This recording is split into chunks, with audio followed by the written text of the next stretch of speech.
श्री गणेशाय नमः. श्री सरस्वत्यै नमः. श्री गुरुभ्यो नमः. श्री मातृपितृभ्यो नमः. श्री कुलदेवताभ्यो नमः. ओम श्री परमात्मने नमः. तर आज आपण दासबोधातील तापत्रय काय आहे ते बघायचे. याच्या अगोदर आपण शरीराचे दुःख म्हणजे माणसाचा स्वभाव. आता आपण शरीराचे दुःख बघणार आहे. पण तिसऱ्या दशकामध्ये आपण माणूस जन्मायच्या अगोदर पासून म्हणजे गर्भवास तेव्हापासून ते अंतिम म्हणजे मृत्यू होईपर्यंत माणसाचा स्वभाव कसा असतो, माणूस कसा वागतो आणि त्याचे दुःख काय आहेत, त्याच्यासाठी तो किती झटतो, संसाराच्या सुखासाठी म्हणून, शरीराच्या सुखासाठी म्हणून तो काय काय धडपड करतो, हे सगळं आपण या तिसऱ्या दशकात बघितलो. म्हणजे 5 समास हेच बघितलो. म्हणजे रामदास स्वामी स्वतः संसारिक नसता संसारिक माणूस कसा असतो ह्याचं वर्णन खूप सुंदर दिलेलं आहे. त्याचं कारण काय, वर्णन का केले ते आपल्याला असं वाटतं की रामदास स्वामी सांसारिक नाहीत, प्रापंचिक नाहीयेत, पण त्यांना हे सगळं काय अडलंय आणि ते हे सगळं कसं कळालं त्यांना, असं आपल्याला एक प्रश्न पडत असेल. पण त्याचं कारण असं, एकतर ते अंतर्यामी होते, सगळं काही त्यांना माहीत होतं, कारण ते रामाचे उपासनाच इतकं केलेले आहेत, 12 वर्ष घोर तपस्या केलेली आहे, तर त्याचं फळ तर नक्की मिळणारच आहे. तर त्याच्यामुळे सगळं काही त्यांना कळत होतं. आणि दुसरी गोष्ट असं आहे, सगळं काही कळालं तरी आपल्याला जे काही कळालं, आपल्याला काही जे ज्ञान मिळालं, त्या ज्ञानाचा अजून 4 लोकांना उपयोग व्हावं, जगभराला उपयोग व्हावं म्हणून असे संत जे आहेत ना, अशा सगळ्या गोष्टी लिहून ठेवत असतात. आपल्याला पण काही काही गोष्टीचं ज्ञान होतं, दुसऱ्यांना नसतं ते ज्ञान आपल्याला असतं. पण आपण कसं असतो, आपल्यापुरतं पुरे, मला कळालं ना पुरे, दुसऱ्यांना काय सांगत बसायचं. बरं सांगायला गेलं तरी ऐकणारे पण पाहिजे ना, ऐकणारे नाही मिळाले तर उपयोगच काय, असं होतं. पण हे संत आहेत, रामदास स्वामी जे आहेत ना, सद्गुरू आहेत आपले, तर त्यांचं कसं आहे, त्यांना जे ज्ञान मिळालं ते 4 लोकांना वाटावं असं त्यांची इच्छा असते आणि त्याचं फळही मिळतं. आणि आता आपल्याला सगळ्यांना त्या ग्रंथाचं उपयोग होत आहे. म्हणजे ह्या सगळ्या गोष्टी त्यांनी लिहून ठेवलंय. म्हणजे प्रापंचिक सुख काय, प्रापंचिक दुःख काय, भौतिक काय, आपल्या शरीराचे सुख काय, हे सगळं काही त्यांनी लिहून ठेवलंय. तर आपण त्याच्यात किती अडकायचं हे आपण आपलं विवेकाने ठरवायचं, हे रामदास स्वामींनी लिहून ठेवलेलं आहे. तर आज आपण तापत्रय जे आहे ते बघणार आहोत. तर काय तापत्रय आहे ते विमलताई आपल्याला पहिले मंगलाचरण म्हणून दाखवतील, मग नंतर दशक 6, 7, 8, 9 3 तर नक्की होतील, 10 पण व्हायचा प्रयत्न करूया आपण, पण बघूया जसं जमेल तसं करूया. तर ते तापत्रय काय आहे हे आज आपल्याला विमलताई ओवीबद्ध वाचून दाखवतील. विमलताई देशमुख, वाचायला सुरुवात करा. नमस्कार. श्री गणेशाय नमः. श्रीराम समर्थ. जय जय रघुवीर समर्थ. गणेश शारदा जैव जनस्तथा आराध्य दैवतं गुह्यं सर्वमेव रघुनंदना. गणेश शारदा सद्गुरु संतन सज्जन कुळेश्वर, सर्वही माझा रघुवीर सद्गुरु कृपे. माझे आराध्य दैवत परम गुह्य गुह्यात, गुह्यपणाची मात न चले येथे. जो जातो मरुदंश जो क्षितितले, संबोधयन् सज्जनां ग्रंथं यो रचयन् सुपुण्यजनकं.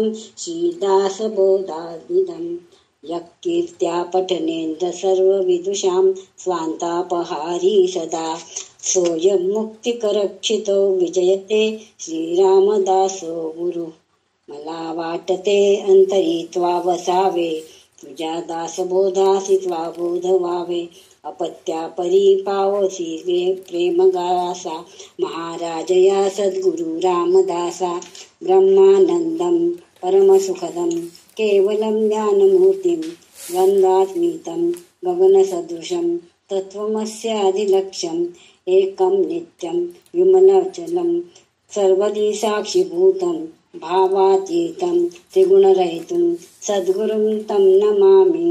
गुरुर्ब्रह्मा गुरुर्विष्णू गुरुर्देवो महेश्वरः, गुरुर्साक्षात् परब्रह्म तस्मै श्री गुरुवे नमः. अनेन प्रीयतां देवो भगवान् जानकीपतिः, श्रीरामचन्द्र पूर्वेषाम् अस्माकं कुलदैवतं. श्रोता वक्ता श्रीराम समर्थ, जय जय रघुवीर समर्थ. शुका सारिख्ये पूर्ण वैराग्य जाते, वसिष्ठा परिज्ञान योगेश्वराचे. कवी वाल्मिका सारिखा मान्य ऐसा, नमस्कार त्या सद्गुरु रामदासा. जय जय रघुवीर समर्थ. दशक तिसरा, समास 6वा, आध्यात्मिकता. श्रीराम. तापत्रयाचे लक्षण आता सांगिजेल निरूपण, श्रोती करावे श्रवण एकाग्र होई श्रीराम. जो तापत्रे पोळला तो संत संगे निवाला, आर्तभूत तोषला पदार्थ जेवी श्रीराम. क्षुधाक्रांतास मिळेन्न तृषाक्रांतास जीवन, बंदी पडल्याचे बंधन तोडिता सुख श्रीराम. महापुरे जाजावला तो पैलतीरास नेला, का तो स्वप्नीच येईला स्वप्न दुःखी श्रीराम. कोणा एकासी मरण घेता दिले जीवदान, संकटास निवारण तोडिता सुख श्रीराम. रोगी असा औषध सप्रचिता आणि शुद्ध, तयासी होय आनंद आरोग्य होता श्रीराम. तैसा संसारे दुःखवला त्रिविध तापे पोळला, तोचे एक अधिकारी झाला परमार्थासी श्रीराम. ते त्रिविध ताप ते कैसे आता बोली जेत तैसे, ये विषयी एकसे वाक्याधार श्रीराम. देहेंद्रिय प्राणेन सुखम दुःखम च प्राप्यते, यममाध्यात्मिकं तापं जायते दुःख देहिनां. सर्वभूतेन संयोगात सुखम दुःखम च जायते, द्वितीय ताप संताप सत्यं चैवादिभौतिकः. शुभाशुभेन कर्मणा देहान्ते यमयातना, स्वर्ग नरकादि भोक्तव्यम् इदं चैवादिदैविकम्. एक ताप आध्यात्मिक, दुजा तो आदिभौतिक, तिसरा आदिदैविक ताप जाणावा श्रीराम. आध्यात्मिक तो कोण, कैसी त्याची ओळखण, आदिभौतिकाचे लक्षण जाणीजे कैसे श्रीराम. आदिदैवक तो कैसा, कवण तयाची दशा, हेही विशद कळे ऐसा विस्तार कीजे श्रीराम. हाजी म्हणून वक्ता झाला कथा विस्तारिता, आध्यात्मिक ताप आता सावधायिका श्रीराम. देह इंद्रिय आणि प्राण याचे नियोगे आपण, सुख दुःखे सिणे दान या नाव आध्यात्मिक श्रीराम. देहामधून जे आले इंद्रिय प्राणे दुःख झाले, ते आध्यात्मिक बोलले तापत्रयी श्रीराम. देहामधून काय आले प्राणे कोण दुःख झाले, आता हे विशद केले पाहिजे की श्रीराम. खरुज खवडे पुळिया नारू, नखरुडे मांजऱ्या देवी गोवरू, देहामधील विकारू या नाव आध्यात्मिक श्रीराम. काख मांजारी केशतोड, बोखटे वर्ण काळफोड, व्याधी मूळ व्याधी महाजड या नाव आध्यात्मिक श्रीराम. अंघोळ वेडे गाल फुगी, कंड लागे जे वाहुगी, हेरडी सुदे भले वलंगी या नाव आध्यात्मिक श्रीराम. वाहुगे फोड उठती, काते सुद्या अंगकांती, वात आणि तिडका लागतो या नाव आध्यात्मिक श्रीराम. नाईटे अंधू गजकर्ण, पेहाचे पोट विस्तीर्ण, बैसले टाळे फुटती कर्ण या नाव आध्यात्मिक श्रीराम. पुढचे वाचा, अजून 29 पर्यंत वाचा. पुष्ट आणि बोला कुष्ट, पंड्या रोगाती श्रेष्ठ, क्षयरोगाचे कष्ट या नाव आध्यात्मिक श्रीराम. वाटी वटक वाय गोळा, हाती पायी लागती कळा भोवंडी लागे वेळोवेळा या नाव आध्यात्मिक श्रीराम. ओलांडा आणि वळ पोटसुळाची तळमळ अर्धशिशी उठे कपाळ या नाव आध्यात्मिक श्रीराम. दुःखे माझ आणि मान पुष्टी विवा आणि वदन आस्ती सांधे दुखती जाण या नावे आध्यात्मिक श्रीराम. कोळी कतर कामिनी मुरमा सुंठरे माळिनी विदेशी लागले पाणी या नाव आध्यात्मिक श्रीराम. जलसोस आणि हिवारे गिरिगिरी आणि अंधारे घर पाचावं आणि शारे या नाव आध्यात्मिक श्रीराम.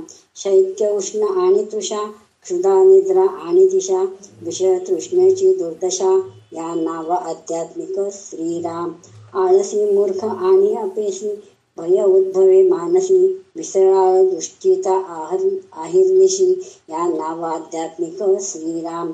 मूत्रकोडा आणि परमे रक्तपिती रक्तपरमे खडाचडाचे निश्रमे या नाव आध्यात्मिक श्रीराम.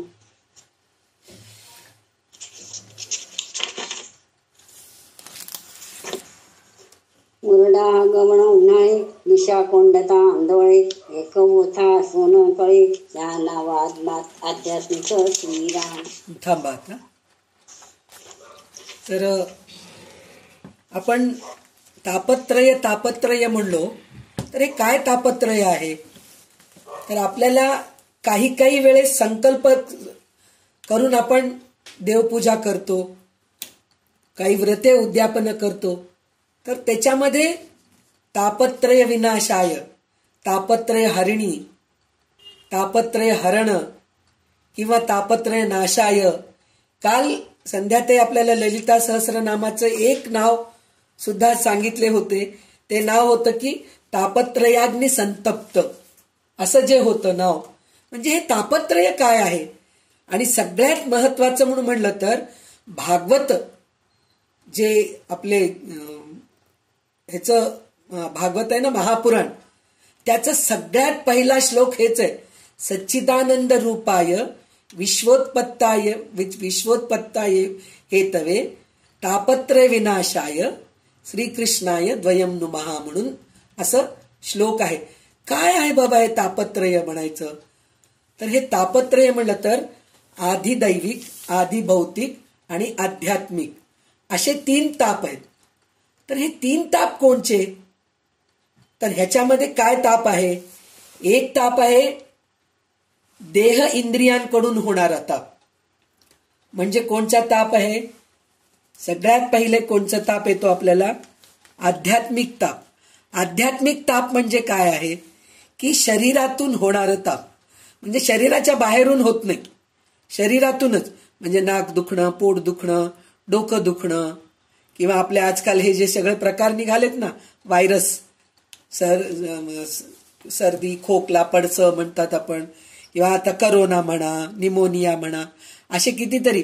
हे डायबिटीसच आहे, बीपी आहे, थायरॉइड आहे. हे सगळे जे गोष्ट आहेत ना, हे आध्यात्मिक आहेत. हे आध्यात्मिक ताप आहेत. तर हे आध्यात्मिक ताप कशामुळे होतात. हे सगळं आपल्या शरीराच्या आतूनच त्रास होतात. तर हे ताप मिटवायचं. त्याच्यानंतर आधी भौतिक, हे जे आहे बाहेरून व्हायचे. म्हणजे काय, जे उन्हाळा पावसाळा आहे, भूकंप आहे, किंवा काय म्हणतात वादळ आलेलं आहे, किंवा ऍक्सिडेंटली, किंवा मांजरच चावलं, कुत्रच चावलं, साप चावलं, विंचू चावलं, हे सगळं आधी भौतिक आहे. पण आधी दैविक जे आहे की नाही, मनस्तापानी होतो. आधी दैविक म्हणजे गेल्या जन्माचे पाप, संचित कर्म, पापाचे संचित कर्मानी व्हायच्या गोष्टी, किंवा पछाडलं वगैरे म्हणतो की नाही आपण, हे अशा ज्या गोष्टी होतात की नाही, ह्या सगळ्या आधी दैविक गोष्टी आहेत. तर आता आपल्याला ह्या विस्तारपणे आपल्याला रामदास स्वामी सांगितलेले आहेत. आणि त्याच्यात त्यांनी काय सांगितलेले आहेत की जो तापत्रयाने पोळलेला असतो तो संतांच्या संगतीने निवतो, म्हणजे शांत होतो, त्याला समाधान मिळते. म्हणजे हे तापत्रय काय आहे पहिले आपण कळून घ्यायला पाहिजे. ते कळाल्यानंतर त्याच्यातून निवारण कसं होतो आपला ते आपल्याला पुढच्या दशकात त्यांनी सांगितलेलं आहे. म्हणजे आता ललिता सहस्रनाम वाचलं आपण तर हे तापत्रय विनाश होतं, किंवा नवविधा भक्ती कुठल्याही एका प्रकारची भक्ती करत गेलो तरी आपण ह्या तापत्रयातून बाहेर पडतो, किंवा देवपूजा केलो, काही म्हणजे जे सत्कर्म करतो, दान धर्म करतो, त्याच्यातून सुद्धा आपलं तापत्रय विनाश होतो म्हणून सांगितलेलं आहे. तर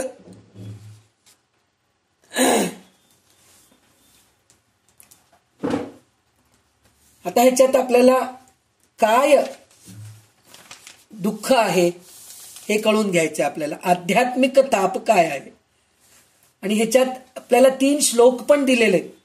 त्याच्या ह्याच्यात काय सांगितलंय त्यांनी, त्याच्यात तेच सांगितलेलं आहे की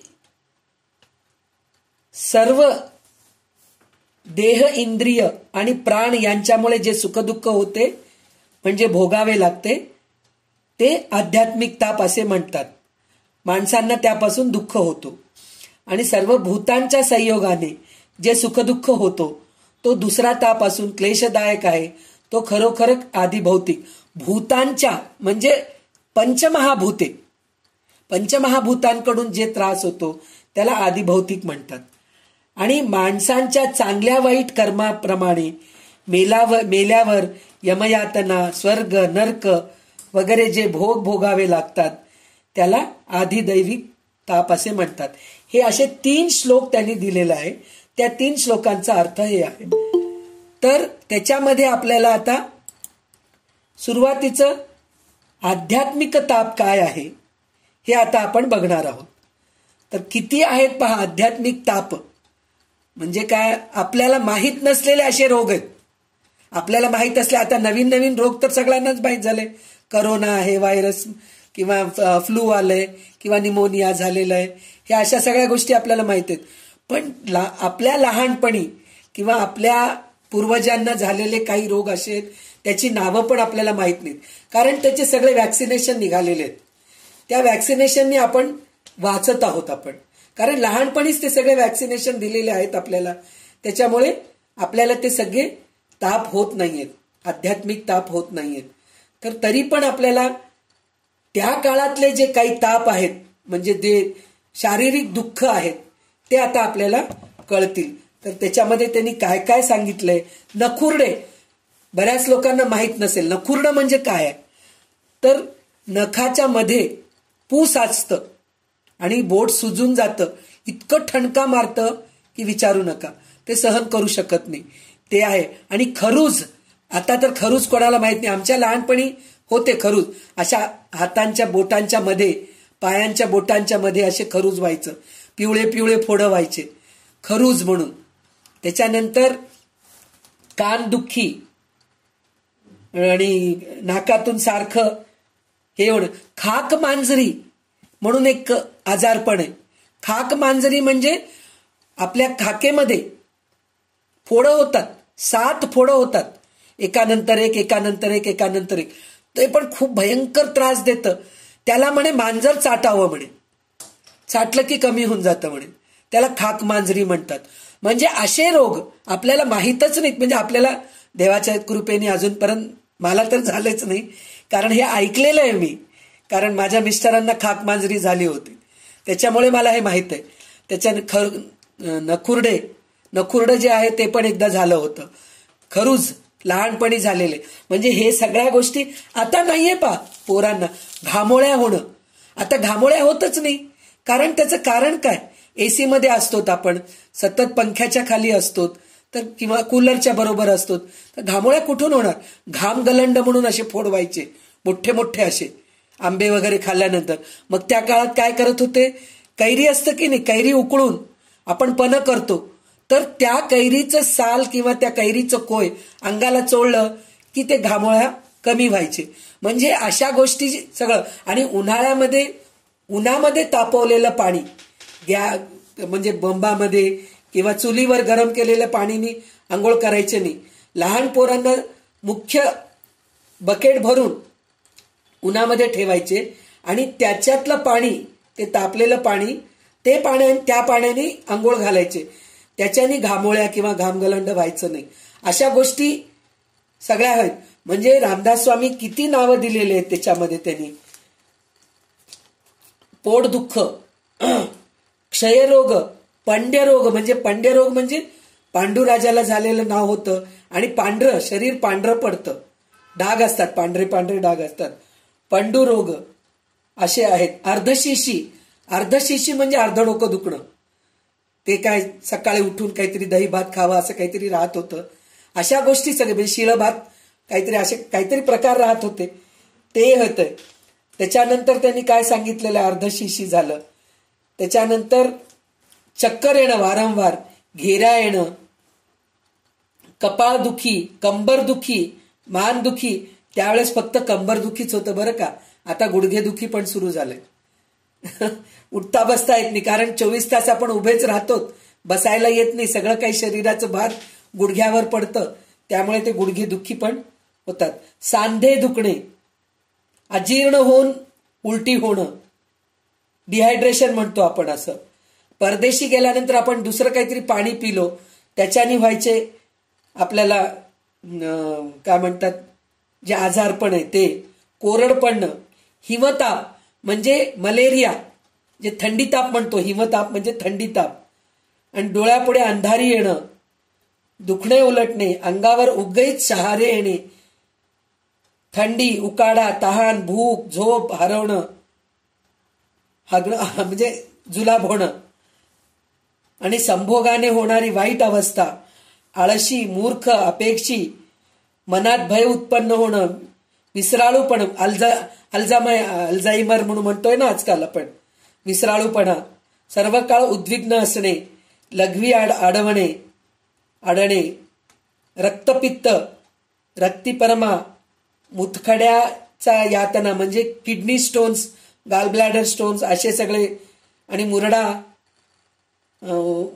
शौच कोंडल्यामुळे होणारी तगमग म्हणजे काय म्हणतात त्याला आजकाल म्हणतात ना, संडास न होता जे पोट दुखतं, मूळव्याध जे आहे ते.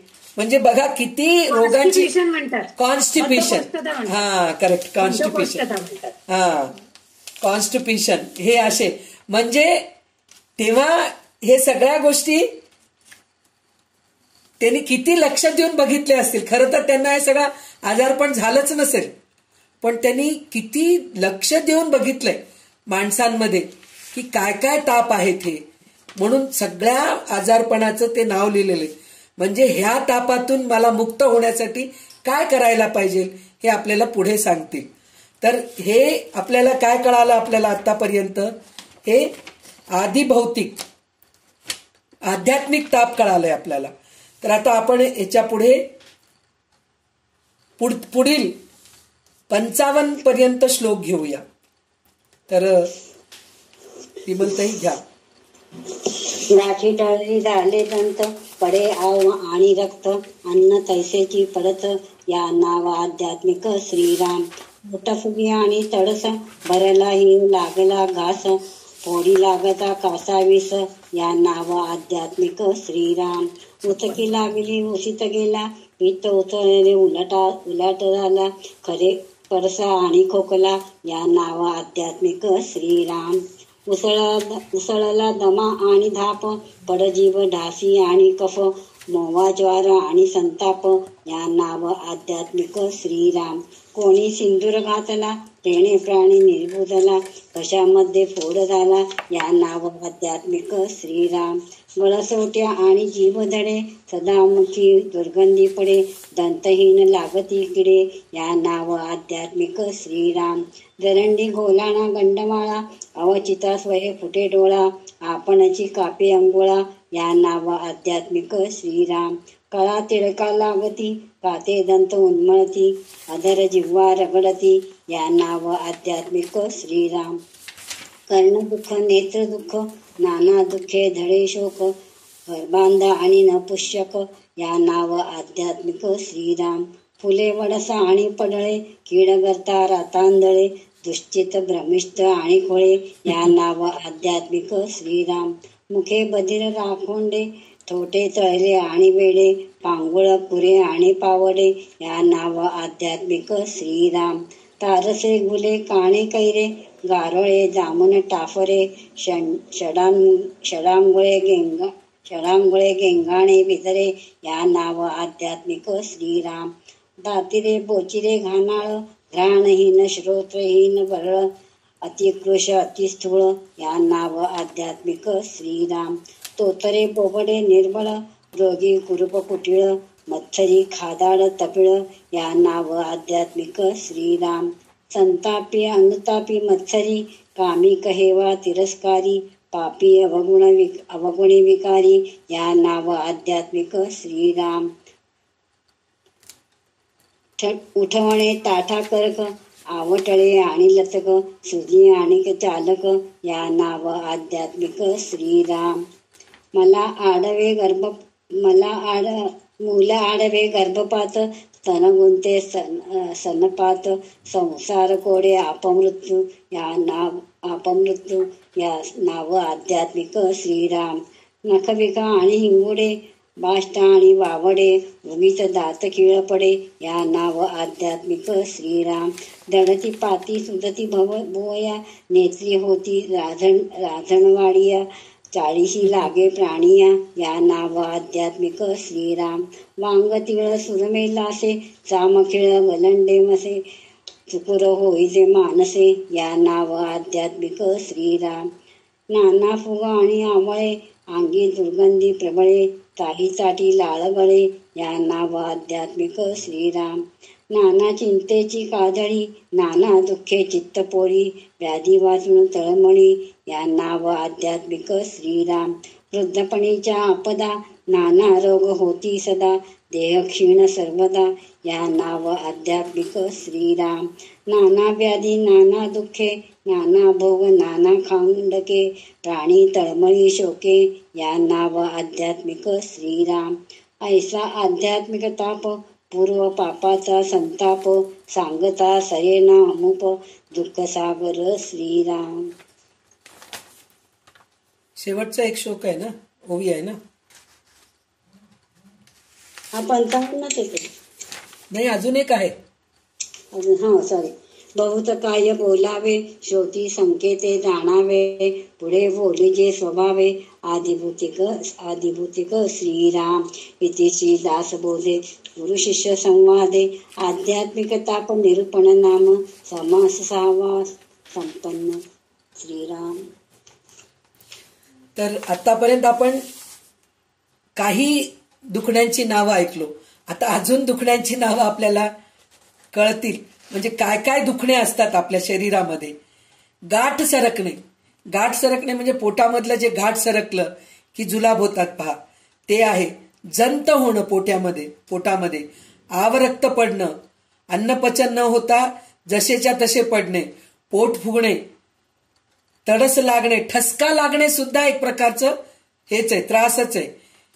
आणि फोडाला धक्का लागून जीव कासावीस होतं, हे सगळं आध्यात्मिक तापच आहे. उचकी लागणं, घास अडकणं, पित्त उसळून उलटी होणं, पडसे खोकळा, दमा उसळणे, धाप लागणे, पडजीप खाली पडून खोकला खूप होतं पहा, त्याला म्हणतात. आणि त्याच्यानंतर कफ होणे. अजून काय म्हणलं तर घटसर्प म्हणून म्हणलं तर नागिन म्हणून म्हणतो पहा आपण. आजकाल हार्पिस म्हणून म्हणतात त्याला. ते पण एक प्रकारचं तापच आहे. सदा तोंडातून घाण, काही लोकांच्या तोंडाला घाण वास येत असतं आणि दात पडून हिरड्यांमध्ये किडे होतात. आणि त्याच्यानंतर काय सांगितलंय त्यांनी, एक आपोआप डोळा फुटणे. म्हणजे आजकाल आता आपल्याला हे जे आता वैशाली ताई आहेत, लतिका गाडे ताई आहेत, या दोघांना डोळ्यावरचं जे पापुद्र येऊन ऑपरेशन झालंय, त्यावेळेस ते राहत नव्हतं ऑपरेशन व्हायचं. तर ते पण एक प्रकारचं तापच आहे, आध्यात्मिक ताप आहे. तर आताच लताताई म्हणले ना की मला खूप त्रास, भीती वाटली ग, ते ऑपरेशन सक्सेस होईपर्यंत कसं होतं की म्हणून भीती वाटली. म्हणजे हे एक पण आपल्याला आध्यात्मिक तापच आहे, या सगळ्या गोष्टी होणं. त्याच्यानंतर काय सांगितलं त्यांनी, मुकेपणा.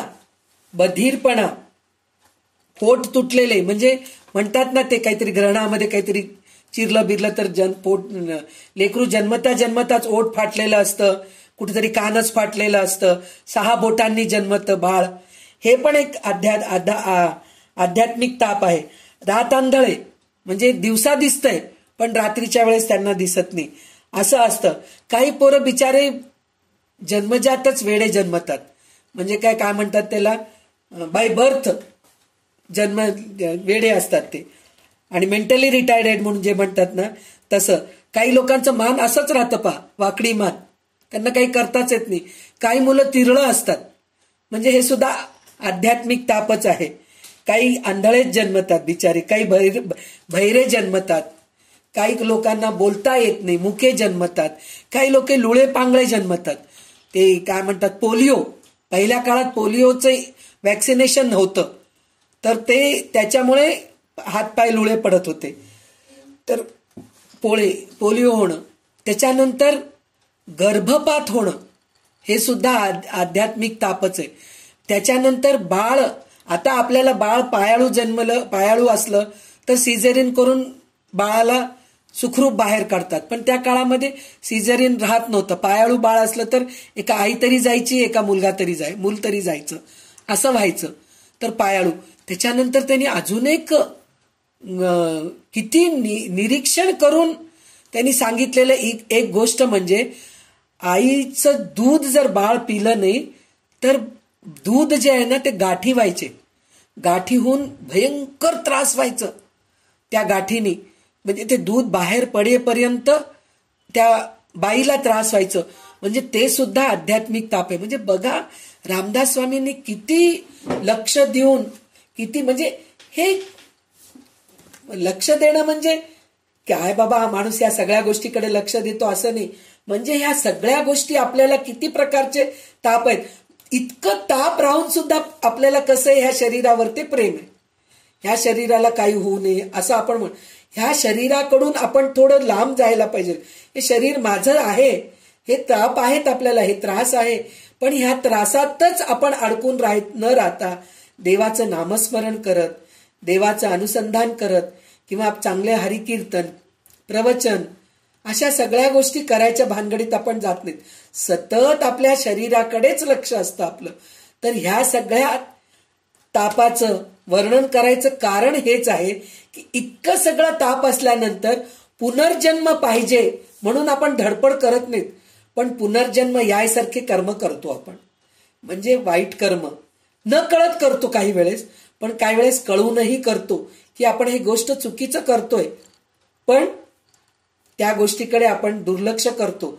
दुर्लक्ष करून पापकर्म करतो, चुकीचे कर्म, पापकर्म म्हणल्यापेक्षा चुकीचे कर्म करतो. चुकीचे कर्म केल्या आपल्याला काय होतं, परत आपल्याला पुनर्जन्म मिळतं. पुनर्जन्म मिळाल्यानंतर पुन्हा ह्या सगळ्या 3 तापामध्ये अडकायचंच आहे ना. तर हे 3 ताप काय आहे कळाल्यानंतर आपण पुनर्जन्म होऊ नये म्हणून चांगले कर्म करावं, ह्या हेतूनेच रामदास स्वामींनी आपल्याला हे काय ताप आहेत हे सगळं सांगत आहेत. त्याच्यानंतर त्यांनी काय सांगितलेत, माथार्पणाच्या यातना, अंथरुणावर पडून राहणं असं आहे, जखमा होतात, काहीतरी लागतं आपल्याला, असं काहीतरी होतं, ते सगळं आहे. तर आता हे सगळं आध्यात्मिक ताप असा आहे म्हणून सांगितलं. आता ह्याच्यानंतर काय सांगितलेलं आहे की पुढे आदिभौतिक, म्हणजे आता आदिभौतिक म्हणजे काय, जे पंचमहाभूतांकडून जे आपल्याला ताप होतात आणि बाहेरच्या वस्तूंमुळे अपघात होणं, विंचू चावणं, साप चावणं, ह्या अशा सगळ्या ज्या गोष्टी आहेत, किंवा तलवारीने कोणी मारणं, शत्रूंचं युद्धामध्ये जे मारलं जातं, किंवा बॉम्ब विस्फोट होतं, किंवा काहीतरी घरच पडतं, ह्या सगळ्या गोष्टींनी जे अपघात होतात ना त्याला काय म्हणायचं, आदिभौतिक ताप म्हणायचं. तर आता आपल्याला ह्याच्या पुढचे हे एकूण आपल्याला किती हे आहेत म्हणून म्हणलं तर आदिभौतिकचे एकूण 87 ओवी आहेत. तर आपण 30 ओवी घेऊया. आता 30 ओवी घेतले म्हणलं तर आपल्याला पूर्ण समास हे होतं. तर आता आपल्याला आदिभौतिकचे काय लक्षणं आहेत हे आता आपल्याला विमलताई ओवीबद्ध वाचून दाखवतील. दशक तिसरा, समास सातवा, आदिभौतिक ताप. श्रीराम. मागाधारे निरूपण आध्यात्मिकाचे लक्षण. आता आदिभौतिक तो कोण सांगिजेल श्लोक. सर्वभूतेन संयोगात सुखम दुःखम च जायते. द्वितीय ताप संताप सत्यम चैवादिभौतिकः. सर्वभूतांचेही संयोगे सुख दुःख उपतो लागे. ताप होता मनभंगे या नाव आदिभौतिक. श्रीराम. तरी या आदिभौतिकाचे लक्षण प्रांजळ करून निरूपण. जेणे अनुभवास ये पूर्ण ओळखी तापत्रयाची. श्रीराम. ठेचा लागती मोडती काटे विदती शस्त्रांचे घायटे. सलसिलका आणि सराटे या नावा आदिभौतिक. श्रीराम. अंग्या आणि काच कुहिरी आवचटा लागे शरीरी. गांधीला येऊन दंश करी या नाव आदिभौतिक. श्रीराम. मासी गोमासी मोहळ मासी मुंगी तेल मुंगी डास दसी. चोट दळू लागे यासी आदिभौतिक बोलू जे. श्रीराम. पिसा पिसोळे चाचण कुसळे मुंगळे ढेकुण. विसिप भोवर गोचिड जाण या नाव आदिभौतिक. श्रीराम. गोंबे बिंतू आणि विकार व्याघ्र लांडगे आणि शुकर. गौसायळ सामर या नाव आदिभौतिक. श्रीराम. रानगाई रानमैसे रान शकट आणि दिसे. रान हाती लाव पिसे या नाव आदिभौतिक. श्रीराम. सुसरीने ओढून नेले काते अवचित बुडाले. अथवा खळाळी पडले या नाव आदिभौतिक. श्रीराम. नाना विखारे आजगर नाना मगरे जळचर. नाना वनचरे अपार या नाव आदिभौतिक. श्रीराम. अश्ववृषभ आणि खर श्वान शुकर जंबूक मार्जर. ऐसी बहुविध क्रूर या नाव आदिभौतिक. श्रीराम. ऐसी कसे भयानके बहुविध दुःखदायके. दुःखे दारुणे अनेके या नाव आदिभौतिक. श्रीराम. बेंती माळमध्ये पडती कडे भुयरे कोसळती. वृक्ष अंगावरी मोडती या नाव आदिभौतिक. श्रीराम. कोणी एकाचा श्राप धरे कोणी एके केले चेडे. आधांतरी होती वेडे या नाव आदिभौतिक. श्रीराम. कोणी एके चाळविले कोणी एके भ्रष्टविले. कोणी एके धरून नेले या नाव आदिभौतिक. श्रीराम. कोणी एके दिले विष कोणी एके लाविले दोष. कोणी एके घातले पाश या नाव आदिभौतिक. श्रीराम. अवचिता सैर लागला नेण बिबवा चिडला.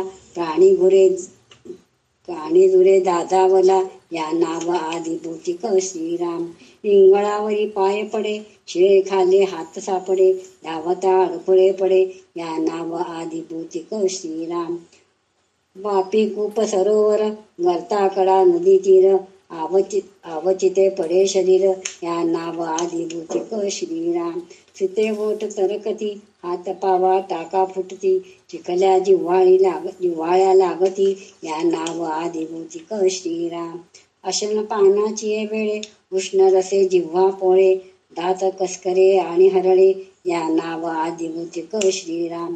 पराधीन बाळपणी कुशब्द मार ताचणी. अन्न वस्त्रे विण आळणी या नाव आदिभौतिक. श्रीराम. सासरवास गालोरे ठुणके सणे चिमोरे. आले रुदन नधळे या नाव आदिभौतिक. श्रीराम. चुकता कान पिळती कातो डोळा हिंग घालती. सर्व काळ धारकी धरती या नाव आदिभौतिक. श्रीराम. नाना प्रकारीचे मार दुर्जन मारिती अपार. दुरी अंतरे माहेर या नाव आदिभौतिक. श्रीराम. कर्ण नासिक विंदिले बळेची धरून गोंदिले. खोडी दालिया पोळविले या नाव आदिभौतिक. श्रीराम. परचक्री धरून नेले नीच यातीस दिधले. दुर्दशा होऊन मेले या नाव आदिभौतिक. श्रीराम. नाना रोग उद्भवले जे आध्यात्मिकी बोलिले. वैद्य पंचाक्षरी आणले या नाव आदिभौतिक. श्रीराम. तर ह्याच्यामध्ये किती प्रकारचे आदिभौतिक ताप आहेत हे बघा आपल्याला म्हणजे एवढं आपण विचारही करू शकत नाहीत इतक्या प्रकारचे त्यांनी हे सांगितलेले आहेत. काय काय सांगितले? ठेच लागणे, काटा मोडणे, हत्याराचे धाव लागणे, शरीरात धस म्हणजे लाकडी तुकडा जो आहे ते एकदम घुसतं पहा आपल्या बोटांमध्ये पायांमध्ये असं, म्हणजे ते पण एक प्रकारचं काटा हे करणंच आहे. आणि अंगावर खाज सुटणं, हे सुद्धा कशामुळे सुटतं खाज? कुठलं तरी विषारी किडा चावलं तर त्याच्यानी खाज सुटतं ते सांगितलेलं आहे. नंतर गांधील माशी येऊन चावते, त्याच्यानंतर माशी, गोमाशी, मोहाळे माशी, हे मोहाळे माशी काय नाही, मोहोळ माशी हे माशी आहे म्हणे. मुंगी, तेलमुंगी, डास म्हणजे डास चावणं सुद्धा एक आदिभौतिक त्रासच आहे आपल्याला. नंतर काय सांगितलंय त्यांनी? पिसवा, पिसोळे, चांचड, तांबडे मुंगळे, कुसळे, मुंगळे, ढेकूण. आता ढेकूण दिसत नाहीये, पहिले खूप ढेकूण राहत होते. ढेकूण आहे. भुंगे, गोचिडे, गोम म्हणून एक किडा असतं, त्याला भरपूर पाय असतात, ते सुद्धा आपल्या अंगावरून गेले तरी खाज सुटते. विंचू, साप, वाघ, लांडगे, डुक्कर, साळू, सांबर, रानगाई, रानमशी, हे सगळं आपल्याला माहित नाही कारण आपण शहरात राहतो. पण जे खेडेगावात राहतात म्हणजे एकदम माणसं नसलेले जागी जे राहतात ना, जंगलाच्या बाजूला कुठेतरी राहतात, त्यांना हे सगळं त्रास असतं. त्याचं कारण काय? तिथे सगळे जंगली प्राणी श्वापदे राहतात, त्याच्याकडून त्यांना भरपूर त्रास होत असतं. रानबैल आहे, अस्वल आहे, रान हत्ती आहे, पक्ष्यांची पिसे आहेत, असे बरेच प्राण्यांनी त्रास होतो. नंतर काय? एकाएकी पाण्यामध्ये बुडून मरतो. म्हणजे आपण नदीमध्ये स्नान करायला जातो आणि आपल्याला माहित नसतं तिथं चक्र हे आहे म्हणून, चक्र काय म्हणतात ते, पाण्यात चक्र असतं पहा, गोल गोल गोल गोल फिरत एकदम माणसाला ओढून आतच घेऊन जातं.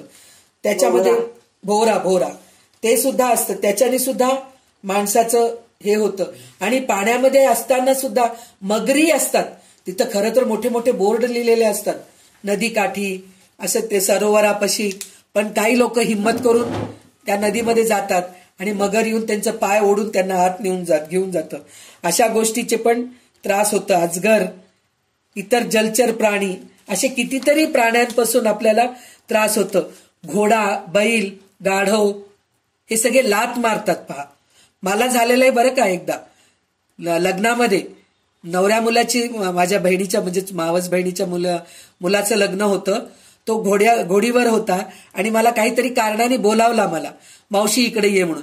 त्याच वेळेस समोर फटाके लावले. त्या फटाक्याच्या भीतीने ती घोडी लात मारली, माझ्या मांडीलाच लात मारली. जवळजवळ मला 2 महिने चालता आलं नव्हतं त्यावेळेस. म्हणजे अशा हे सुद्धा एक आध्यात्मिक तापच आहे, आदिभौतिक ताप आहे. डुक्कर, कोल्हे, मांजर पण बोचकरतं पा, चावतं, कुत्रे चावतात, असे कितीतरी आहेत. आणि त्याच्यानंतर काय सांगितलं त्यांनी? भिंत कोसळणं, पुन्हा गच्ची अंगावर पडणं, भुयारामध्ये कोसळणं, झाडे अंगावर पडतं, अशा आहेत. आणि काही लोक जादूटोना करतात, काही लोक शाप देतात, त्याच्याने काय होतं? अकारण वेड लागतं, हे सुद्धा आहे त्याच्यामध्ये. धर्मभ्रष्ट, आता आपण त्या धर्मभ्रष्ट आपण स्वतःच करून घेतो.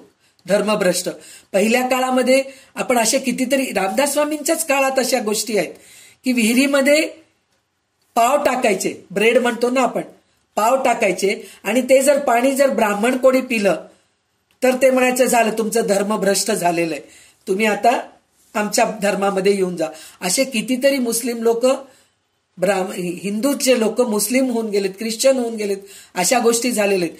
म्हणजे धर्मभ्रष्ट करणं, कुणीतरी धरून पळून घेऊन जातात. पोरींना फार करायचे हो बिचाऱ्यांना, त्या काळामध्ये पोरींचं फार हाल व्हायचे, अशा गोष्टी आहे. त्याच्यानंतर काही झाडांचं चीक, काही झाडांचं चीक काय, आपलं आंब्याचं चीक सुद्धा आपण चुकून जर चोकायचे आंबे आपण जर खात असताना चीक जर तोंडात गेलं तर पूर्ण तोंड हे होतं सोललं जातं. म्हणजे त्या चिकाने सुद्धा व्हायचे त्रास, झाडाचं चीक लागून आपल्याला जे त्रास होतो. बिबा उतवणं, म्हणजे पहिल्या काळामध्ये काहीतरी सूज आली पायाला किंवा काहीतरी नस अडकलंय म्हणजे हे होऊन बसलंय तर बिबा घालायचे. ते बिबा घातल्यानंतर काय होतं, ते मोकळं व्हायचं, असं ते काही प्रकार करत होते. नंतर गोंदवणं, आजकाल पहिल्या काळात बळजबरीने गोंदवायचे, गोंदवून घ्या तुम्ही, ते काय म्हणायचे म्हणे स्वर्गात गेल्यानंतर, काय नांदून नाही आलीस तरी चालतं पण गोंदून आलीस काय, असं काहीतरी विचारायचे. असं काहीतरी म्हण होतं त्या काळामध्ये. म्हणजे मनात नसलं तरी गोंदायचं. पण आता माझी सूनच गोंदवायचं काम करते. टॅटू म्हणायचं जे आहे ना, ते गोंदवायचंच काम आहे. म्हणजे हे सुद्धा मुद्दाम म्हणून आपण आदिभौतिक ताप आपण अंगावर ओढून घेतोय आजकालच्या काळामध्ये, असं आहे.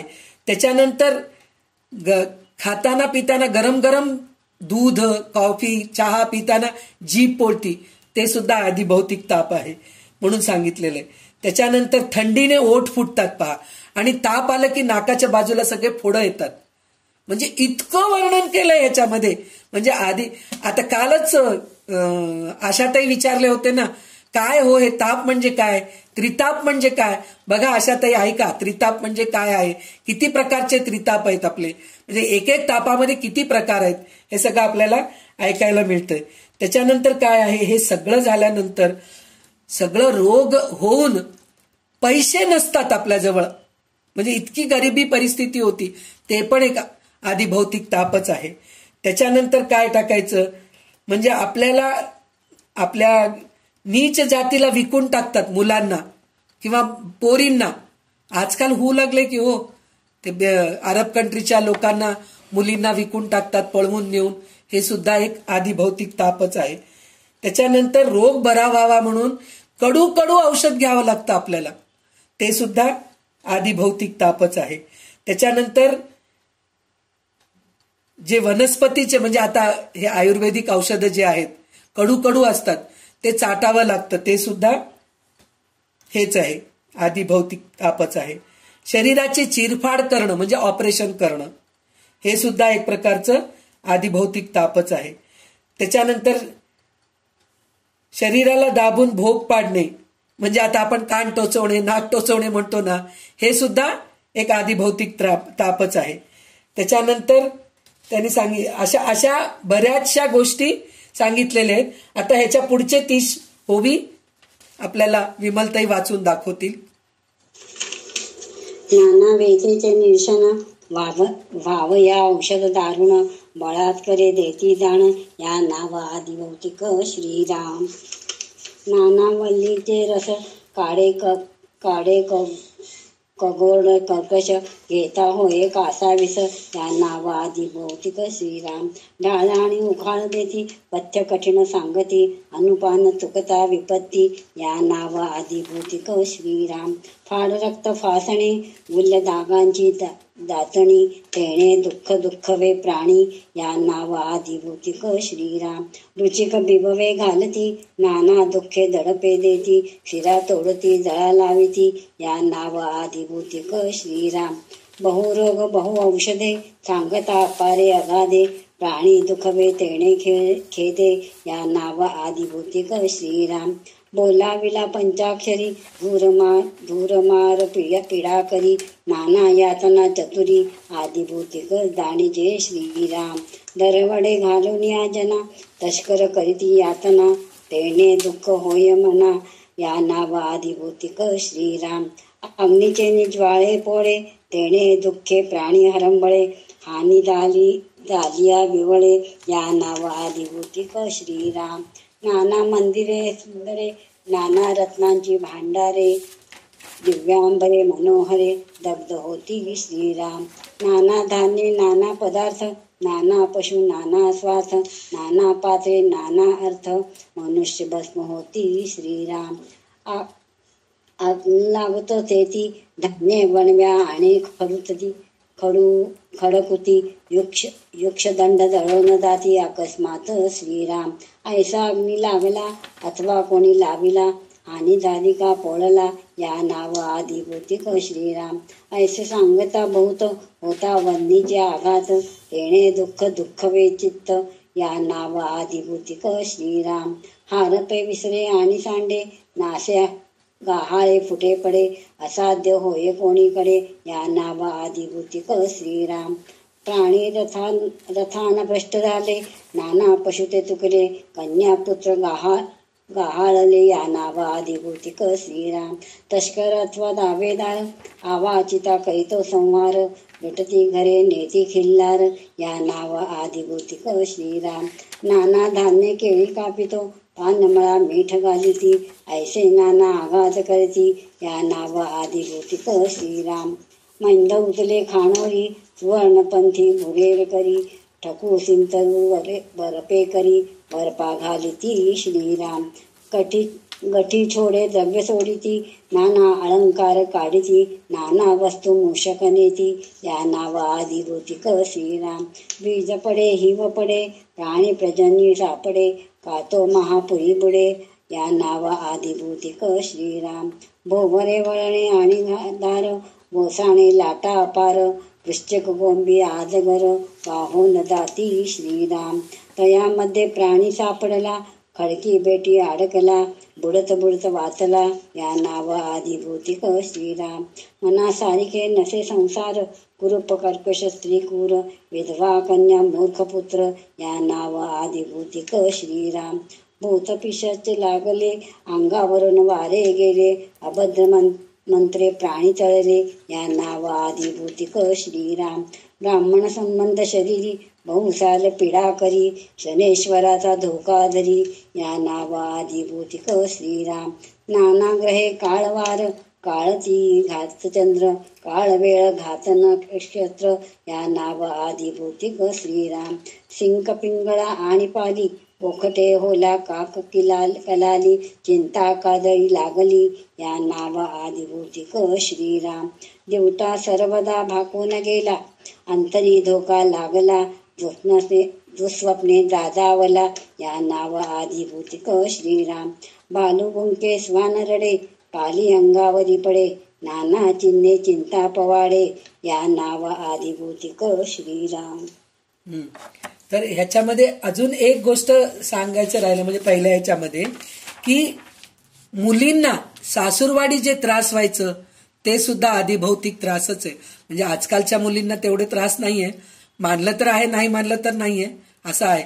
असलेले त्रासच खूप आहे असंही वाटतं प्रत्येक. आपल्याला असं वाटतं की समोरच्या माणसाला काही त्रास नाही पण त्यांना काय त्रास आहे ते त्यांनाच माहीत असतं अशा प्रकारचं. तर मुलींना पण सासूरवाडी म्हणजे विनाकारण त्रास द्यायचे. पहिल्या काळामध्ये केरोसिन वगैरे टाकून जाळायचे अशा गोष्टी करायचे. चुलीतले लाकडं घेऊन पोळवायचे, मारहाण करायचे, अशा गोष्टी खूप करायचे. अंगावरचे कपडे फाडायचे अशा गोष्टी. ते म्हणजे ह्या सगळ्या गोष्टी ज्या आहेत ना माहेरी जाऊ द्यायचं नाही हे सगळं आदिभौतिक तापच आहेत. त्याच्यानंतर त्यांनी काय सांगितलेले आहेत की चोर दरोडा घालणं म्हणजे आपल्या घरात चोरी होतं, वस्तू सगळे चोरीला जातात ते सुद्धा आदिभौतिक तापच आहे आपल्याला. आणि ह्याच्यामध्ये व्यापारामध्ये नुकसान होणं ते सुद्धा एक प्रकारचं आदिभौतिक तापच आहे. म्हणजे ह्याच्यामध्ये हे तर सगळे अशा गोष्टीचे ताप आहेत. पंचमहाभूतांपासून ताप होणं म्हणून म्हणलं तर वीज पडणं किंवा उन्हाळ्यामध्ये ऊन खूप लागून जे माणसांना काय म्हणतात त्याला उन्हाचा ताप यायचा, सनस्ट्रोक वगैरे म्हणतात, ते सुद्धा एक तापच आहे, आदिभौतिक ताप आहे. आणि त्याच्यानंतर पाण्याचं वादळ येणं, पाण्यामध्ये भूकंप येणं, हे सगळे एक प्रकारचं आदिभौतिक ताप आहे. त्याच्यामध्ये शेती, धान्य, जे सगळं शेतामध्ये उगवलेलं धान्य एकदम वणवा पेटतो आणि पूर्ण शेत जळून जातं, हे पण एक आदिभौतिक तापच आहे. आणि घरामध्ये सुद्धा शॉर्ट सर्किट होऊन घर जळून जातं. काय हो, लगेच आपण त्या फायर इंजिनला वगैरे बोलावतो. हे शॉर्ट सर्किट वगैरे झालं नाही. आता शॉर्ट सर्किट आहे. पहिल्या काळामध्ये दिवे लागून कपड्याला लागून घर जळून जायचं. आणि त्या काळामध्ये असं कॉन्क्रीट सिमेंटचं घर राहत नव्हतं, तेव्हा सगळं लाकडी खांब वगैरे राहायचे. तर त्या सगळ्या जळून खाक होऊन जायचे, माणसं मरून जायचे त्याच्यामध्ये. अशा प्रकारचे जे ताप आहेत ते सगळे आदिभौतिक ताप आहे. त्याच्यानंतर काय सांगितलंय त्यांनी, चोरांनी एकदम आता म्हणले ना चोरी, लुटारूपणा, घरातल्या माणसांना मारून चोरी करून घेऊन जातात ते सुद्धा आहे. आणि त्याच्यानंतर लाकडे वगैरे पुरात वाहून पूर येतं म्हणलं ना, मोठ्या मोठ्या लाटा येतात आणि त्याच्यामधून सगळं निघून जातं आणि त्याच्यामधले किडे वगैरे आपल्याला चावून मारून टाकतात अशा प्रकारे. आणि त्याच्यामध्ये अजून एक महत्वाची गोष्ट काय सांगितलंय त्यांनी, कुरूप, कर्कश, क्रूर स्वभावाची बायको मिळणं पण एक प्रकारचं आदिभौतिक तापच आहे म्हणून सांगितलेलं आहे. आणि मुलगी विधवा होणं म्हणजे नवरा जाणं ते सुद्धा एक प्रकारचा आदिभौतिक ताप आहे. आणि मुलगा मूर्ख होणं आणि आपलं संसार आपल्या मनासारखं न होणं हे पण एक प्रकारचा तापच आहे. आपण म्हणतो ना काय ताप आहे बाबा, कंटाळा आलाय या सगळ्या गोष्टीचा आपण म्हणतो ना, तर हे ताप म्हणजेच हे आदिभौतिक ताप आहे. त्याच्यानंतर काय सांगितलं, भूत पिशाच लागणं, काहीतरी ओलांडतो ना आपण वस्तू, काहीतरी लिंबू ओलांडणं असं काहीतरी असतं काय, तर त्या सगळ्या ह्याच्याचं सुद्धा आदिभौतिक तापच आहे म्हणून सांगितलंय. आणि हे झाल्यानंतर भविष्य सांगणारा जो असतो ना, पुढचं भविष्य सांगून चांगलं सांगायच्या ऐवजी वाईट काहीतरी सांगतो, ते मनाला ताप करून घेतं, ते सुद्धा एक प्रकारचं आदिभौतिक ताप आहे म्हणून सांगितलेलं आहे. आता ह्याच्या पुढचे पूर्ण श्लोक म्हणजे आता 87 श्लोक ओवी विमलताई वाचून दाखवतील, मग आपण त्याचं विवरण करूया परत. बाहेरी निघता अपशकुन नाना प्रकारे विच्छिन्न तेणे गुणे भंगे मन या नाव आदिभूतिक श्रीराम. प्राणीबंदी सापडला यातने वरपडा झाला नाना दुःखे दुःखवला या नाव आदिभूतिक श्रीराम. प्राणीराज दंड पावत जेरबंद चाबुक वेत तरे मार तळवे मार होत या नाव आदिभूतिक श्रीराम.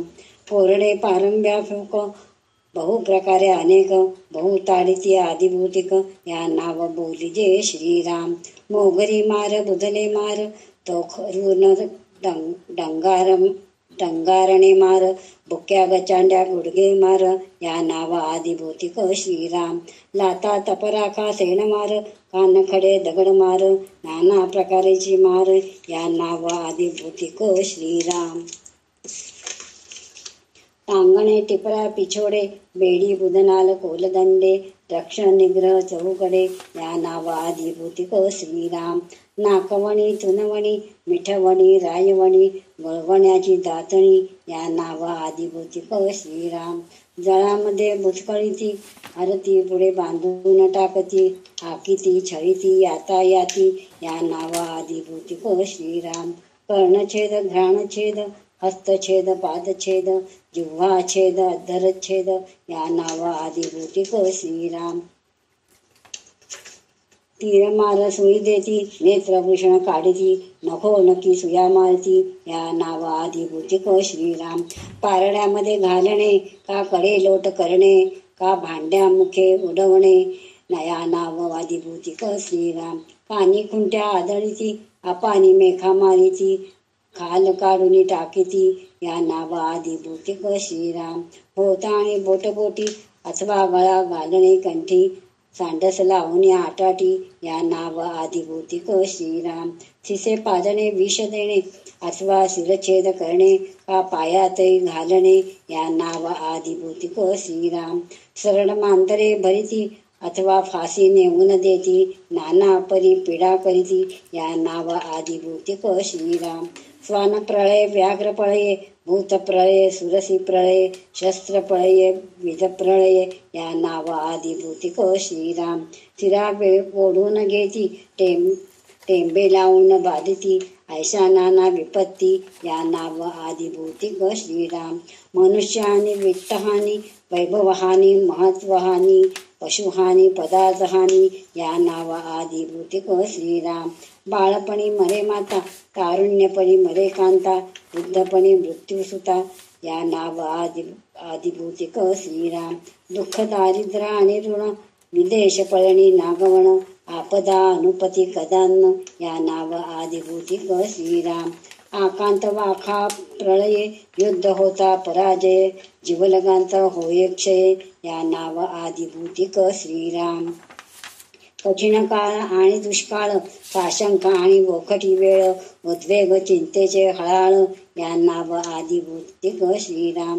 गाणा चरकी शिरकला चाखाखाले सापडला नाना वन्नीत पडिला या नाव आदिभूतिक श्रीराम. नाना शस्त्रे भेदिला नाना स्वापदी बक्षिला नाना बंदी पडिला या नाव आदिभूतिक श्रीराम. नाना कुवास निर्भुजे नाना अपमाने लादे नाना अशोके प्राणी जिजे या नाव आदिभूतिक श्रीराम. ऐसे सांगता अपार आहेत दुःखांचे डोंगर श्रोती जाणावा विचार आदिभूतिकाचा श्रीराम. इति श्री दासबोधे गुरु शिष्य संवादे आदिभूतिकताप निरूपण नाम समास 7वा संपन्न. जय श्री श्रीराम. तर आता आपल्याला त्याच्या नंतरचं काय सांगितलेलं आहे की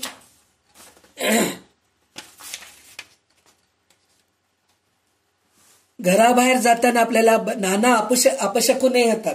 पांजर आडवी गेली, कावळा काहीतरी ओरडला, असं काहीतरी अपशकुन होतात.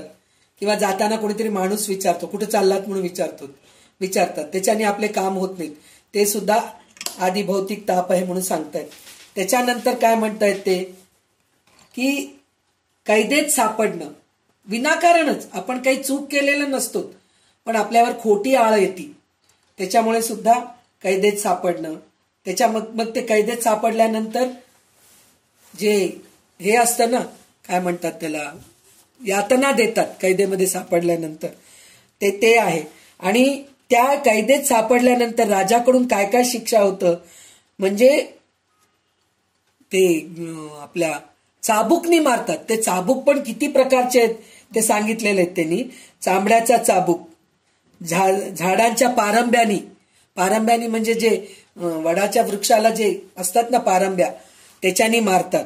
त्याच्यानंतर सालपटे म्हणजे झाडाचे जे सालपट असतात त्याच्यानी मारतात. असे कितीतरी प्रकारचे आयुध आहेत, साधने आहेत, त्याच्यानी मारतात म्हणून सांगितलेले आहेत. त्याच्यानंतर काय सांगितलेत त्यांनी की लाता मारणं, शेणमार करणं, कानात खडे खुपसणे, हे सगळं काय त्या काळामध्ये जे आहे ना, हिंदू मुस्लिम म्हणा किंवा जे हे ब्रिटिशर्स वगैरे आले होते त्या काळामध्ये हे सगळे त्रास आपले जे स्वातंत्र्यवीर सैनिक जे आहेत ना, स्वातंत्र्य सैनिक म्हणतो आपण आता, त्या सगळ्या लोकांना हे सगळं त्रास भोगावं लागलं हो. कारण आपल्याला स्वातंत्र्य पाहिजे म्हणून हे सगळ्यात भोगावं लागलं त्यांना. पण ते हे ताप भोगून आज आपल्याला स्वातंत्र्य मिळवून दिलेले आहेत. फाशी घालणं किंवा आग पिळवणं किंवा शिळं अन्न जे आपण नाही खाऊ शकत असे अन्न खाऊ घालणं किंवा विष पाजवणं, दुधामध्ये विष घालून मारणं वगैरे आहे, ह्या अशा सगळ्या गोष्टी करत होते. कडेलोट करणं हे सुद्धा ते एक प्रकारचं हेच आहे म्हणून सांगितलं त्यांनी. आणि त्याच्यानंतर ते काय म्हणतायत,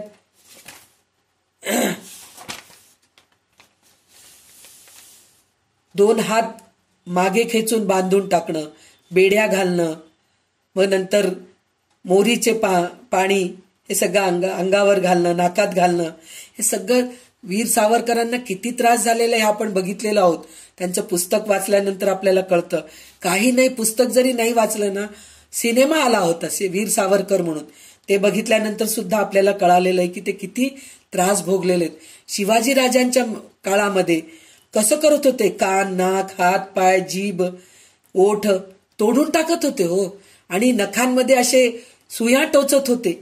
अशा प्रकारचे त्रास देणं, तोफेनी उडवणं, हे सगळं जे आहे ना, हे सगळं गुदद्वारामध्ये मारत होते. असं म्हणजे ह्या सगळ्या ज्या गोष्टी आहेत ना, हे सगळं आदिभौतिक तापच आहे आपल्याला.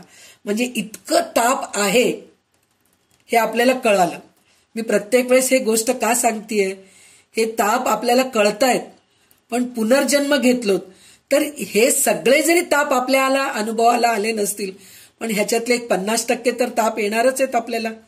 आदिभौतिक ताप, आदिदैविक ताप आणि आध्यात्मिक ताप हे येणारच आहे. मग हे ताप भोगण्यासाठी पुनर्जन्म कशाला? नकोय आपल्याला पुनर्जन्म. तर ते पुनर्जन्म नको ह्यासाठी आपल्याला काय करायचंय? आपल्याला पुढे पुढे कळणार आहेत. पण मी प्रत्येक वेळेस हे आठवण करून देतीये की हे नुसतं ताप ऐकून आपल्याला अरे हे ताप आहेत का असं विचार करायचं नाही. हे परत पुनर्जन्म घेतल्यानंतर परत ह्या तापातून आपल्याला जावं लागणार आहे. त्याच्यापेक्षा आपल्याला पुनर्जन्मच नको असे जर आपण कर्म केलो तर किती चांगलं होईल. आणि ह्या सगळ्या गोष्टी ह्या सगळ्या संचित कर्मानेच होत असतात. उगीच होत नसतं हो. काय बसल्या बसल्या कोणाला येऊन कशाला मारतील? त्यांचं काहीतरी गेल्या जन्माचे पाप असतात, काहीतरी त्रास असतो, त्यामुळेच ह्या सगळ्या गोष्टी होत असतात. तर म्हणूनच गेल्या जन्माचे तर ताप भोगायला आपण जन्मलेलेच आहोत आणि ताप भोगतोच आहेत. तर पुढचं जन्म ताप भोगण्यासाठी कशाला आपल्याला पुढचा जन्म ह्याचा आपण विचार करावा. म्हणूनच रामदास स्वामींनी आपल्याला हे सगळ्या गोष्टीचं आपल्याला हे सांगितलेले. चोरी, दुःख, दारिद्र्य, कर्ज, परदेशी निघून जाणं, बाळपणीच आई मरून जाणं, तरुणपणी बायको मरणं, म्हातारपणी मुलं मरणं, हे सगळं आदिभौतिक ताप आहे. जीवलगांचं मृत्यू होणं, कालरा म्हणजे आता आपण या करोनामध्ये आता आमच्या घरी पण झालेलं आहे ना हे दुःख. करोना पिरियडमध्ये किती लोक गेले, हे सगळे आदिभौतिक ताप आहे. त्यावेळेस कालरा होतं, कालरामुळे ते बरेच लोक जात होते. प्लेग म्हणून व्हायचे त्यावेळेस उंदरांचं. आणि ह्याच्यामध्ये अजून एक छोटीशी गोष्ट सांगितलेत की उंदीर घरामधले वस्तू दागिने चोरून बिळामध्ये घेऊन जायचा. ते आपल्याला कळतच नव्हतं. हे पण एक आदिभौतिक ताप आहे. म्हणजे किती प्रकारचे आपल्याला आदिभौतिक ताप आहेत हे सगळं आपल्याला रामदास स्वामींनी सांगितलेले. तर हे अशा आतापर्यंत वर्णन केलेले अशा प्रकारचे दुःखांचे अपार डोंगर आहेत. ते सगळे एवढं सांगून पुन्हा अजून सांगता येत नाही म्हणतात. ते सगळे सांगता येणार नाहीत. पण जे येथे सांगितले आहेत त्यावरून श्रोत्यांनी आदिभौतिक तापांचा विचार समजून घ्यावा. म्हणजे आदिभौतिक ताप काय आहे हे कळून घ्यावं. तर आता आपल्याला ह्याच्या पुढे कधीतरी आपल्याला संकल्प सोडताना किंवा कोणीतरी संकल्प सोडत असताना बघितलो किंवा कुठल्या तरी स्तोत्रामध्ये, कुठल्या तरी भजनामध्ये, कुठल्या तरी ग्रंथांमध्ये तापत्रय विनाशाय, त्रितापहरणी, तापत्रय संतप म्हणून जे आपल्याला जे येत असतं त्यावेळेस हे सगळं आपल्या डोळ्यासमोर यायला पाहिजे की हे सगळं ताप आपल्याला निघून जाऊ दे. भगवंता तुझी कृपा माझ्यावर राहू दे, तू सतत माझ्या पाठीशी राहा, म्हणजे मला हे सगळ्या तापातून मी मुक्त होतो. ह्या विश्वासाने आपण भगवंताचे पूजा करणं, भगवंताचं उपासना करणं, ह्या सगळ्या गोष्टी आपण करायला पाहिजे. म्हणून हे आपल्याला रामदास स्वामींनी सांगितलेले. आता दोन ताप आपल्याला कळालेले, आदिभौतिक काय आहे, आध्यात्मिक काय आहे, हे दोन्ही कळालेले. आता आदिदैविक ताप काय आहे हे आपल्याला वाचून दाखवतील. दशक दुसरा, समास आठवा, आदिदैविक ताप. श्रीराम. मागा बोलीला आध्यात्मिक, त्या उपरी आदिभौतिक, आता बोली गेला आदिदैविक, तो सावधायका श्रीराम. श्लोक. शुभाशुभ कर्मणा देहांते यमयातना स्वर्ग नरकादि 15 घ्या. सर्ग नरकादि भोक्तव्यम इदं चैवादिदैवकम्. शुभाशुभ कर्माने जना देहांती हेमयातना स्वर्ग नरक भोगनाना या नाव आदिदैविक श्रीराम. नाना दोष नाना पातके अदांडपणे अविवेके केही पैते दुःखदायके यमयातना भोगविती श्रीराम. अंगबळे द्रव्यबळे मनुष्यबळे राजबळे नाना सामर्थ्याचे निबळे अकृत्य करीती श्रीराम.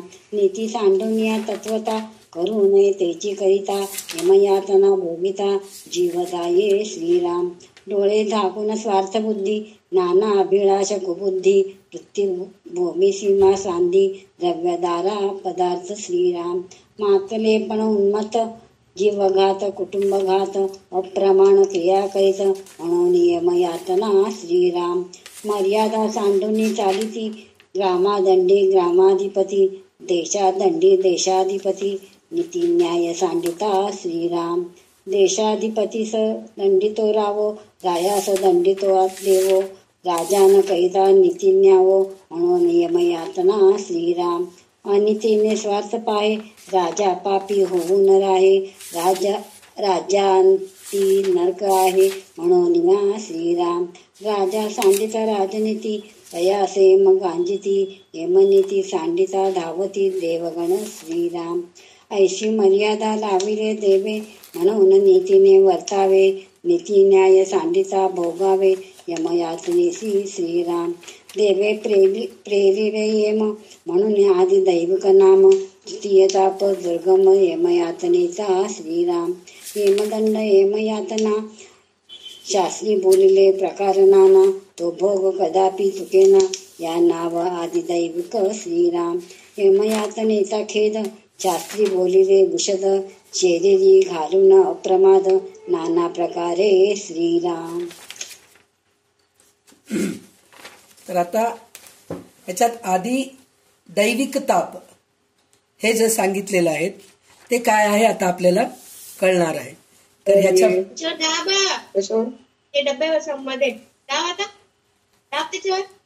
लता काकू म्यूट कर लता. तर आता आपण आतापर्यंत काय ऐकलो, आपण आध्यात्मिक आणि आदिभौतिक ताप ऐकलो. आता आदिदैविक ताप काय आहे हे आपल्याला कळायचंय.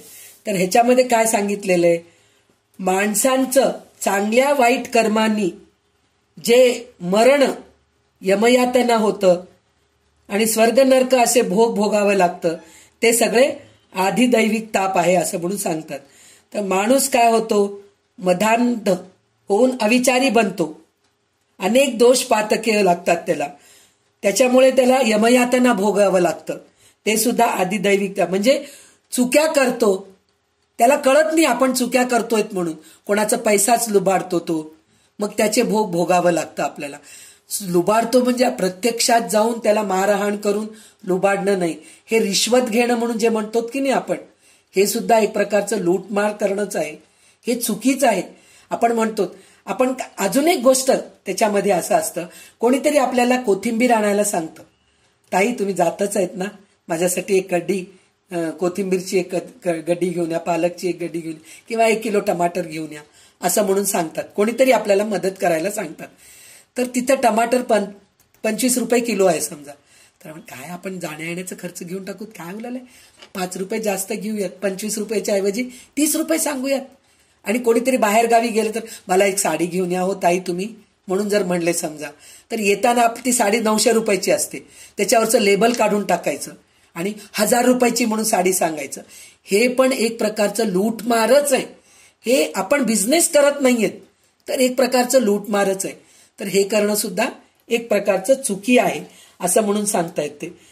तर त्याच्यामध्ये नीती बाजूस सांडतो आणि वाईट वागतो, म्हणजे हे नीती सांडूनच आहे ना. तर त्याच्यामुळे सुद्धा यमयातना भोगावे लागतात. स्वार्थबुद्धीने अंध बनतो. स्वार्थबुद्धी, माझ्या मुलाला चांगले मार्क मिळायला, काही शाळेत टीचर्स असतात, शिक्षक असतात, त्या शिक्षकांना आवडता मुलगा एक असतो, नावडता. खरं तर शिक्षक म्हणल्यानंतर ह्या सगळ्या गोष्टी राहू नये. तर त्यांच्या आवडत्या मुलांना चांगले मार्क, बरोबर उत्तर लिहो किंवा न लिहो, त्यांना चांगले मार्क करून पुढे ढकलून देतात. आणि न आवडते मुलं असतात किंवा त्यांच्या आईवडिलांची काहीतरी दुश्मनी असते त्यांची, त्या मुलांना मुद्दाम म्हणून नापास करतात. असे शिक्षक असतात, त्यांना पण ह्या सगळ्या नरकयातना भोगावं लागतं. तर ते स्वार्थबुद्धीने जे हे असतं ते असं असतं. आणि आपल्या हक्काचं जमीन असतं, त्याच्या व्यतिरिक्त दुसऱ्याचं जमीन हडपून घेणं. अजून एक गोष्ट पण आहे ह्याच्यामध्ये, मी ह्याच्या अगोदर पण सांगितले होते कुठल्या तरी श्लोकामध्ये, शंकराचार्यांचं स्तोत्र आपण अर्थ ऐकत होतो, त्याच्यामध्ये मी सांगितले असेल. तर आपण घरासमोर झाडतो की नाही, अंगण झाडतो की नाही, आपलं अंगण झाडतो आणि दुसऱ्यांच्या अंगणात कचरा ढकलून देतो. हे पण एक प्रकारचं वाईट बुद्धीच आहे. ह्याचे सुद्धा भोग आपल्याला भोगावं लागतात. विंचरून घेतो, कोणी बघतंय की नाही म्हणून गुंतवडा काढून बाजूला टाकून देतो. आपल्या घरी डस्टबिन आहे ना, त्या डस्टबिनमध्ये टाकू शकतो ना. रस्त्यावर जात असतो आपण, जात असताना केळी खातो, तर तिथं डस्टबिन्स असतात रस्त्यावर, ते सुद्धा आजकाल डस्टबिन आहे, नाहीतर कुठंतरी एका कोपऱ्यामध्ये टाकून देऊ शकतो, नाही रस्त्यावर टाकून देणं. जर त्या रस्त्यावर टाकून दिलेल्या केळीच्या सालीवरून कोणीतरी घसरून पडलं, त्याच्याकडून जे आपल्याला जे भोग भोगावं लागतं ना, ते आधी दैविक ताप आहे असं म्हणून सांगतायत. आणि त्याच्यानंतर दुसऱ्यांचं द्रव्य, दुसऱ्यांची बायको हे पळवून नेणं, हे सुद्धा म्हणजे हे चुक्या जे चुक्या करतात ते तर सांगितलेलं आहे, पण त्या चुक्यांकडून जे आपल्याला ताप होतो ते म्हणजे आधी दैविक ताप आहे असं म्हणून सांगितलेलं आहे त्यांनी. त्याच्यानंतर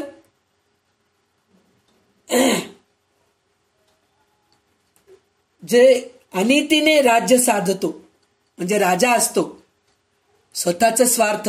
आता बघा तुम्ही आजकालचे जे राजकीय नायक आहेत, हे लोक सगळे पहा, आपल्याच नातेवाईकांना, माझा भाऊ, माझी बहीण, माझी मुलगी, माझे चुलत भाऊ, माझे भाऊजी, माझा जावई, माझी मुलगी, माझा मुलगा, माझा सून, ह्यांनाच ओढत असतात आपल्या ह्याच्यामध्ये, पार्टीमध्ये. मग त्यांचं काय होतं, मृत्यू होतो. मृत्यू झाल्यानंतर जे यातना होतात ते त्यांना माहीत नाही, ते ह्या सगळ्या चुक्या करतायत, पण ते पुढे जाऊन जे भोगावं लागतं ना, ते आदिदैविक ताप आहे, हे असं सांगतायत ते. त्याच्यानंतर जे म्हणजे आतापर्यंत जे चुक्या करत गेलोत ना, त्या चुक्यांचं देव यमाला सांगतात म्हणे, तू ह्याला असा असा त्रास दे तू. म्हणून जे त्रास भोगतात ते त्रास जे आहे ना, ते आधी दैविक ताप आहे. पण आजकाल तर कलियुग आहे आपलं, तर आजचा त्रास आजच भोगावं लागतं आपल्याला. आणि आपल्याला सुद्धा हे जाणीव होती पहा, कुठंतरी आपण म्हणजे मला तरी होती ह्या गोष्टीची जाणीव, मला काहीतरी ताप झाला, काहीतरी त्रास होतोय, शरीराचा काहीतरी त्रास होतोय, काहीतरी मारच लागलं, काहीतरी माझ्या मनाला ताप होतोय, तर त्यावेळेस मी स्वतः विचार करते की माझ्याकडून काहीतरी चूक झाली का, म्हणून मला हे त्रास भोगावं लागतंय. मग त्यावेळेस मी विचार करून, अरे हे गोष्ट माझ्याकडून चूक झाली असेल, पुढच्या वेळेस मी ही चूक करणार नाही, हे मी असं पश्चाताप करायचं प्रयत्न करते. तर त्याच्याने सुद्धा आपले ताप कमी होतात. पण जेव्हा ताप झालं ना, तर त्यावेळेस आपण विचार करायला पाहिजे की कशामुळे हे ताप होतोय आपल्याला. तर त्याच्यासाठी हे आपल्याला त्रास भोगावं लागतंय, हे आपण आपलंच शोधून काढायला पाहिजे.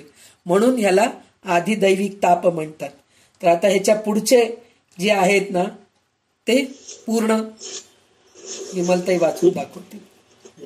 पाप पुण्याची शरीरे स्वर्गी असते कळीवरे, त्यात घालून नाना प्रकारे पाप पुण्य भोगविती श्रीराम. नाना पुण्य नाना वेळास, नाना दोष यातना कर्कश, शास्त्री बोलिले अविश्वास, मानूच नये श्रीराम. वेदाज्ञेने न चालती, हरिभक्ती न करीती, त्यास यमयातना करीती, या नाव आदिदैविक श्रीराम. अक्षोभ नरकी उदंड जीव, जुनात किडे करीती रव बांधून टाकीती हात पाव, या नाव आदिदैविक श्रीराम.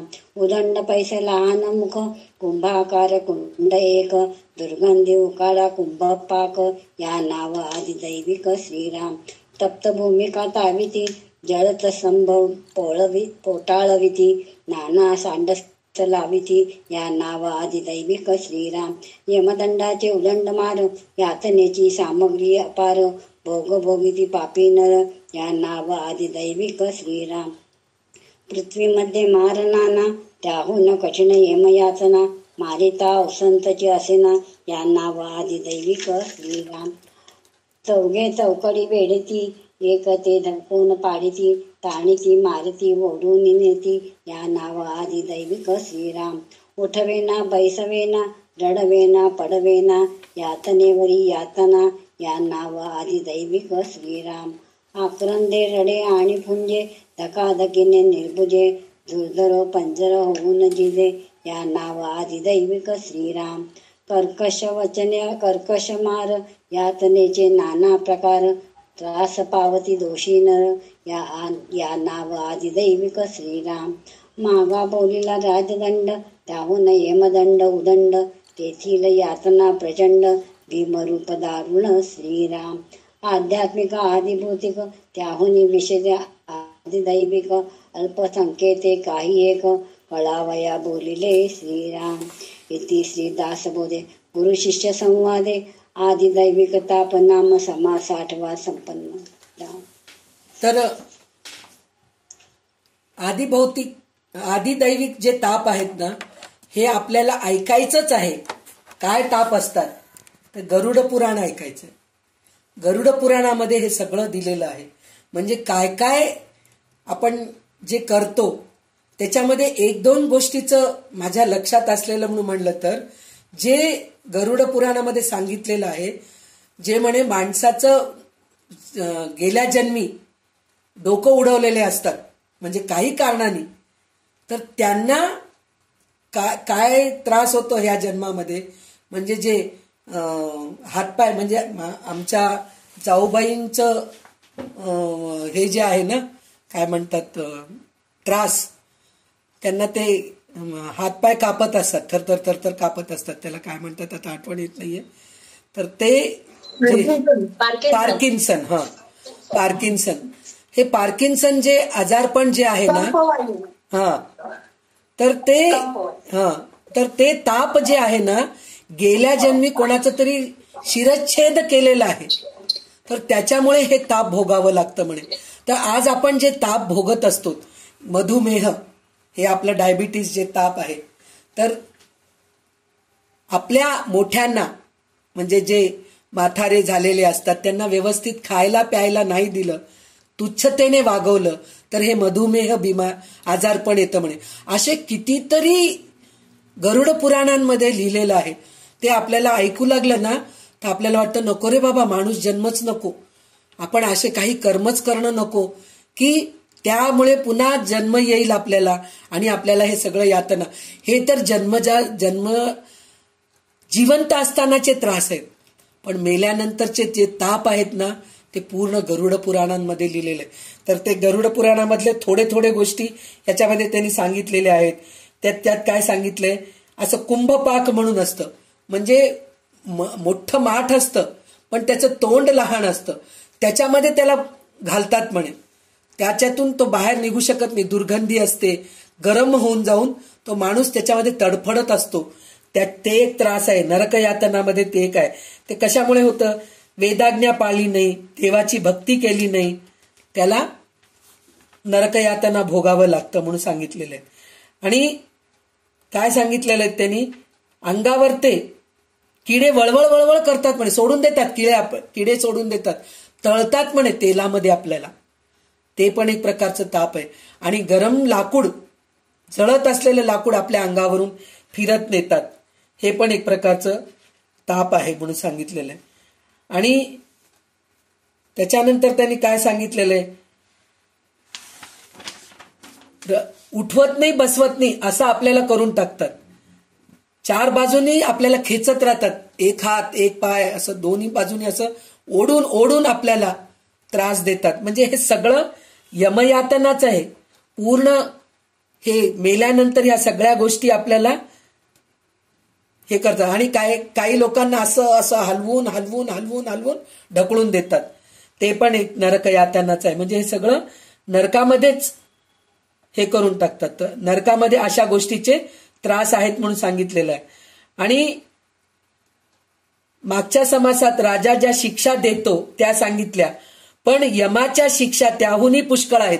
म्हणजे आपण जे नखामध्ये सुई टोचतं म्हणलं, कडे लोट करणं म्हणलं, डोळे फोडणं, कान फोडणं, तलवार घेऊन मारणं, चाबूक घेऊन मारणं, हे तर माणूस दिलेला त्रास आहे. पण यमयातना तर अजून प्रचंड आहेत म्हणून सांगितलेले, त्याला काही गिनतीच नाहीये, इतके यमयातना आहेत असं म्हणून सांगितलेले.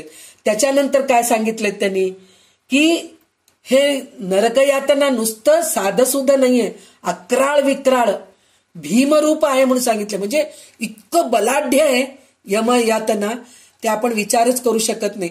तर आपण जिवंत असताना आपण काहीतरी त्रास भोगू लागलं तर आपल्याला सहानुभूती देणारे तरी कोणीतरी असतात, म्हणजे सिंपती, या हिला असं झालं, असं व्हायला नव्हतं हो, असं म्हणलं की आपल्याला थोडंसं बरं वाटतं की नाही, अय्यो तुमच्या वाट्याला हे त्रास यायला नव्हतं हो संध्या ते, तुम्ही इतकं सगळं काही करतात पण तुम्हालाच का झालंय असं म्हणून आपल्याला थोडे शांत करणारे असतात, काही लोक काढी पण करणारे असतात.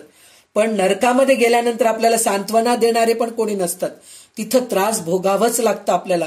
इथं जरी आपल्याला त्रास कमी भोगावं लागलं तर तिथं जाऊन आपल्याला त्रास भोगावं लागतं. त्यासाठी आपण झालं तितकं आपण प्रयत्न करायचं की ह्याच्या पुढे तरी कमीत कमी, आता ह्याच्या आधी आपण चुकीने म्हणा, कळून म्हणा, काही म्हणा, काही चुक्या झाली असतील त्याचे भोग तर आपल्याला भोगावंच लागणार आहे. पण ह्याच्या पुढे आपण असं करायला पाहिजे की प्रपंचातलं जे ताप आहे त्याला बाजूला सारून परमार्थाकडे जायच्या रस्त्याकडे जायचं. आधी भौतिक, आधी दैविक आणि आध्यात्मिक तापातून आपल्याला जर मुक्त व्हायचं असेल तर आपण चांगले कर्म करायचंय, दान धर्म करायचंय, सगळ्यांशी चांगलं गोड बोलायचंय, अहिंसा करणं. म्हणलं तर मारहाण करणं एवढंच नाही, आपण समोरच्या माणसाचं मनही दुखवू नये, दुसऱ्यांना टोचून बोलू नये. कमीत कमी एवढं तरी आपण प्रयत्न करू शकतो. आपण जे खातोय त्याच्यातून एक 4 घास गरीबाला द्यायचं प्रयत्न करायचं. म्हणजे दिवसातून कमीत कमी एक माणसाला त्रास नाही दिला, म्हणजे चांगलं जरी नाही करू शकलो, कमीत कमी म्हणतीये मी, टोचून बोलणं नाही, हे जरी नाही करलो आपण, किंवा दान धर्म जरी नाही केलो तरी कमीत कमी समोरच्या माणसाला दुखवू तरी नये, एवढं तर आपण प्रयत्न करू शकतो. तर आजपासून आपण ह्या 3 तापातून मुक्त व्हायचं आहे हे असं आपण विचार करून, तर कोणाचं मन दुखवायचं नाही, दान धर्म करायचं, सगळ्यांशी गोड बोलायचं, एका भुकेल्या माणसाचं पोट भरायचं, एका जनावराला, पक्षीला दाणा खाऊ घालायचं, किंवा झाडांना पाणी घालणं. झाडांना जर पाणी घातलो नाही आपण तर झाड आपण झाड लावलोच नाही तर प्रश्न नाही, पण आपल्या आजूबाजूला झाडं लावलेले आहेत त्याला पाणी घाला. किंवा आपण स्वतः सुद्धा मोठं वृक्षारोपण म्हणून एक मोठा कार्यक्रम करतो, नुसतं वृक्षारोपण करून येतो, मग नंतर त्या वृक्षाला काय झालं काय नाही लक्ष पण राहत नाही आपलं. ते करणं पण एक प्रकारचं पाप आहे. आज आपण वृक्ष लावलो आणि वृक्ष वाढवलो तरच आपल्याला छान वारं मिळतं, पोल्युशन रहित वारं आपल्याला छान मिळतं, फळं फुलं मिळतात, पुन्हा शुद्ध वारं मिळतं. त्याच्यानंतर त्याच्यामुळेच सगळं पाण्याचं हे होऊन वाफ बनतं, ह्या सगळ्या गोष्टी होतात. तर अशा, आणि अजून एक गोष्ट काय आहे, नदीत जातो आपण तर आहे धार्मिक कृत्य करायला पाहिजे, पण झालं तितकं आपण एक गोष्टीचा प्रयत्न करायला पाहिजे, धार्मिक कृत्य सगळं आपल्या घरी आपण करावं. तीर्थक्षेत्री जाऊन हे धार्मिक कृत्य जर करत बसलो तर आपण नदी सगळे खराब करतोय. म्हणजे नदीमध्ये जाऊन दिवे सोडणं, फुलं वाहणं, हे सगळं जे करतोत ना, त्याच्याने प्लॅस्टिकचे कव्हर टाकणं, हे सगळं आपण खराब करतोय. म्हणजे ते सगळं करणं म्हणजे एक प्रकारचं घाणच करणं आहे, पोल्युशन करणं आहे. म्हणजे पोल्यूट करतोय आपण सगळं, पाण्याला वगैरे सगळं पोल्यूट करतोय. आणि झालं तितकं अजून एक गोष्ट सुद्धा आपण करू शकतो, एका गाडीमध्ये, एका रिक्षामध्ये आपण 4 जण जायसारखं प्लॅनिंग करून निघायला पाहिजे. एका बाईला, एका माणसाला एक गाडी, त्याच्याने किती पोल्युशन होतं. म्हणजे पेट्रोल जळाल्यानंतर जे वाफ बाहेर निघतं की नाही, ते सगळं पोल्युशनच होतंय. आणि एसी मुळे सुद्धा पोल्युशन होते. आज आपण थंड वाऱ्यामध्ये बसतोय, पण जे बाहेर जे वारं पडतं की नाही ते सगळं पोल्युशनच करतं. तर ह्या सगळ्या गोष्टीकडे आपण खूप लक्ष द्यायला पाहिजे. आणि आजकाल तर कचरा जे आहे ना, ते आपण हे वेगळं ते वेगळं करतोय. वेट आणि ड्राय म्हणजे ओला कचरा आणि कोरडा कचरा, ह्याच्याकडे सुद्धा आपण लक्ष द्यायला पाहिजे.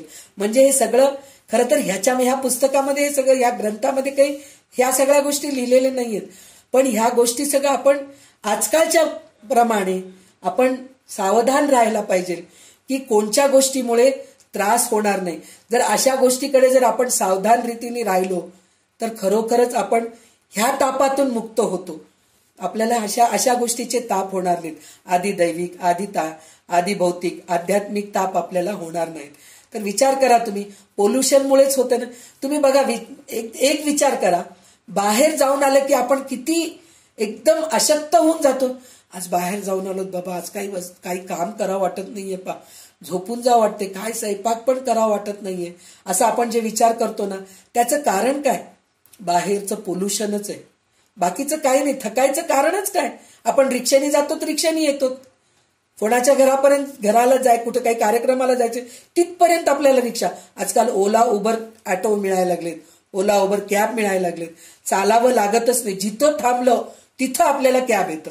तर चालायचं पण आपल्याला त्रास नाहीये, तरी सुद्धा आपण थकून जातो. त्याचं कारण हेच आहे की पोल्युशन, रस्त्यावर पोल्युशन. हे प्लॅस्टिकचे कव्हर्स आपण बाहेर भाजी आणायला जातो. बाहेर भाजी आणायला गेल्यानंतर काय होतं, आपल्याला कव्हर घेऊन बॅग घेऊन जात नाही. कापडी पिशवी घेऊन जायला पाहिजे ना, आपण कापडी पिशवी घेऊन जात नाही. द्या हो, एक कव्हर असलं तर द्या. मग ते दुकानदारालाच कव्हर विचारतो. म्हणजे त्याच्याने काय होतं, हे कव्हर जितके आपण वापरतो की नाही तितकं पोल्युशन होतं. यूज अँड थ्रोचे गोष्टी आहेत, त्याच्याने सुद्धा पोल्युशन होतं. आणि गायी तर प्लॅस्टिकचे कव्हर पण कितीतरी रस्त्यावरचे गायी मरून जातात बिचाऱ्यांना. असं पोटामध्ये ते कव्हर साचतं, मग त्याच्यातून ते विष होतं त्यांना आणि ते मरून जातात. म्हणजे ह्या गोष्टी सगळ्या आपण सावधान रीती करायला पाहिजे. हे सगळ्या गोष्टी जर आपण करत गेलो तरच आपल्याला या 3 तापामधून फक्त चांगलं वागणं किंवा चांगलं बोलणं, दान धर्म करणं नाही, हे अशा गोष्टी सुद्धा आपण करत गेलो तर आपण ह्या त्रितापामधून बाहेर पडतो. तर आजपासून आपण असा संकल्प करायला पाहिजे, त्रिताप हरण तापत्रय विनाशाय म्हणून जे म्हणतो की नाही, तर तापत्रय विनाशाय म्हणून देवाचं नुसतं प्रार्थना करून चालत नाही, तर तापत्रय विनाशाय नाश होण्यासाठी म्हणून आपण अशा गोष्टी करायला पाहिजे. तर नक्कीच आपले 3 ताप आपल्यापासून दूर पळून जातील. मग त्याच्यासाठी आपल्याला वेगळं संकल्प करायची गरज नाहीये. तर आपण हेच संकल्प करायचं की मी चांगलं वागेन, दुसऱ्यांचं मन दुखवणार नाही, आपलं घरच स्वच्छ नाही, आपल्या आजूबाजूचं सोसायटी, आपलं गाव, आपलं देश मी स्वच्छ करेन. असा आपण जर संकल्प केलो तर नक्कीच आपण या तापत्रयातून सुटू. असा आपण संकल्प करूया. आणि आज आपण इथेच विमलताई कल्याणकरी रामराया हे म्हणल्यानंतर थांबूया. जय जय रघुवीर समर्थ.